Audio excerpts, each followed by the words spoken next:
my name is Eva and welcome to this channel. This week we are talking about one STI in particular, HPV, which as the title suggests can be transmitted via oral sex and other sex acts. But that is just the start of the things you should know about HPV. So, from the beginning, HPV is a virus. It has about 100 strains or variants and they can cause different things. So about 40 of them are associated with warts. These are called low-risk strains. And then 14 of them can be associated with different types of cancer: cervical, anal, penile, and oral. And they are called high-risk strains. So how is HPV transmitted? So it can be transmitted via skin-to-skin contact or through mucous membranes. So this means oral sex, vaginal sex, anal sex, manual sex with hands, or sharing sex toys.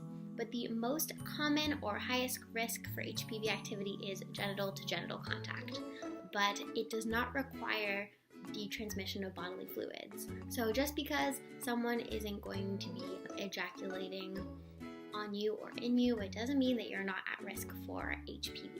HPV can also be transmitted even if you don't have symptoms. So if you or your partner don't physically have genital warts at the moment, you can still transmit HPV. Also, the virus can kind of hang around latent in your body for 5 to 10 years not producing symptoms and then kind of pop up. So if you're in a monogamous relationship and all of a sudden you start developing symptoms, it doesn't mean that your partner is cheating.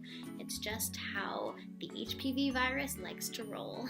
Before you work yourself into a panic, HPV is super common. 75 to 80% of people will have an encounter with HPV in their lifetime. Also, even though there is not a pill that your doctor can take that will cure you of HPV, most cases in young people disappear on their own, around 90%. And if you do have genital warts, it's as simple as going to your gynecologist and they will give you a topical solution that will help you remove it, and it's relatively painless. So we know that HPV is super common and that most of the time your body, if you're young, can deal with it. But in general, nobody wants to deal with genital warts or put themselves at unnecessary increased risk for cancer. So what can you do to make sure that you don't have to deal with HPV at all? Number 1. Use safer sex tools, condoms, dental dams, gloves, wash your sex toys. All of that is super important, and those barriers will stop the transmission of HPV. You can also be getting yourself tested in terms of HPV as it relates to your risk for cervical cancer. So the age that you need to start getting Pap tests is kind of different in different places and provinces and countries, but in Ontario where I am, it starts at 21. And a Pap test looks at your cervical cells and see if they're abnormal, and that could indicate an increased risk for cervical cancer.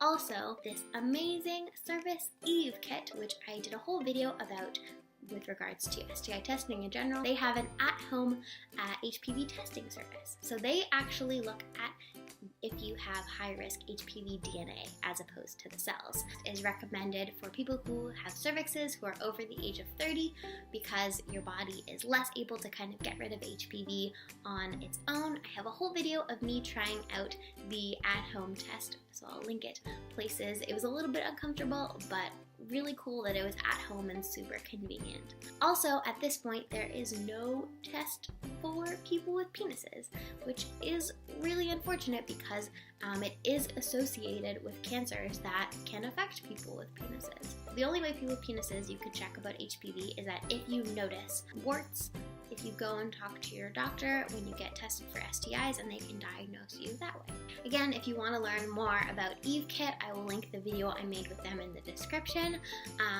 Like this video if you like it, subscribe if you aren't already, and have a lovely day.